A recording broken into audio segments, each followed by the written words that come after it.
Bien chers amis de Café Évangile, à son réveil, Joseph fit ce que l'ange du Seigneur lui avait ordonné et il prit sa femme chez lui. Bien chers amis, nous célébrons en ce jour la solennité de Saint Joseph, époux de la bienheureuse Vierge Marie, protecteur de l'enfant Jésus. Qu'est-ce qui a rendu Saint Joseph si grand? Il n'a pas été conçu de manière immaculée comme notre Sainte Mère. Il n'était pas divin comme Jésus, mais il était le chef de la Sainte Famille, son gardien et son pourvoyeur.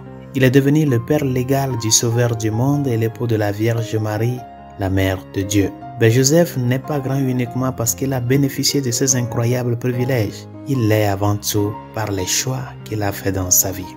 L'évangile d'aujourd'hui parle de lui comme d'un homme juste et d'un homme qui a fait ce que l'ange du Seigneur lui avait ordonné. Sa grandeur tient donc d'abord à sa droiture morale et à son obéissance à la volonté de Dieu. Bien chers amis, l'obéissance de Saint Joseph est particulièrement visible dans le fait qu'il a obéi à la voix de Dieu qui lui a été donnée dans les 4 rêves rapportés dans l'Écriture.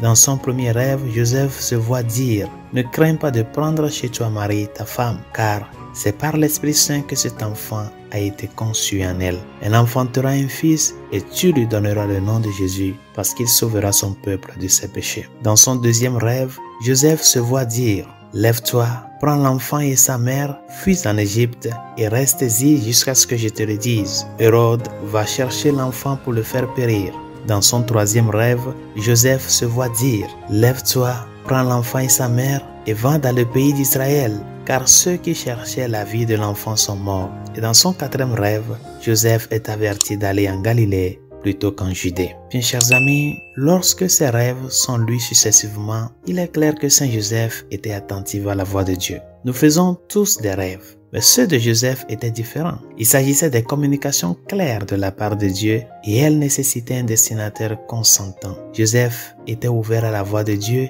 et écoutait dans la foi en tant que destinataire consentant. Bien chers amis, Saint Joseph a également répondu avec une soumission totale et une détermination sans faille. Les ordres que Joseph a reçus n'étaient pas insignifiants. Son obéissance a exigé de lui et de sa famille qu'il parcourt de grandes distances, qu'il s'installe dans des pays étrangers et qu'ils le fassent tous dans la foi.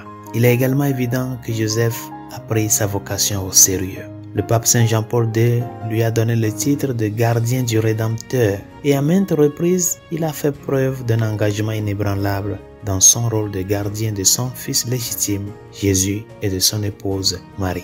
Il a passé sa vie à s'occuper d'eux, à les protéger et à leur offrir un cœur de paix.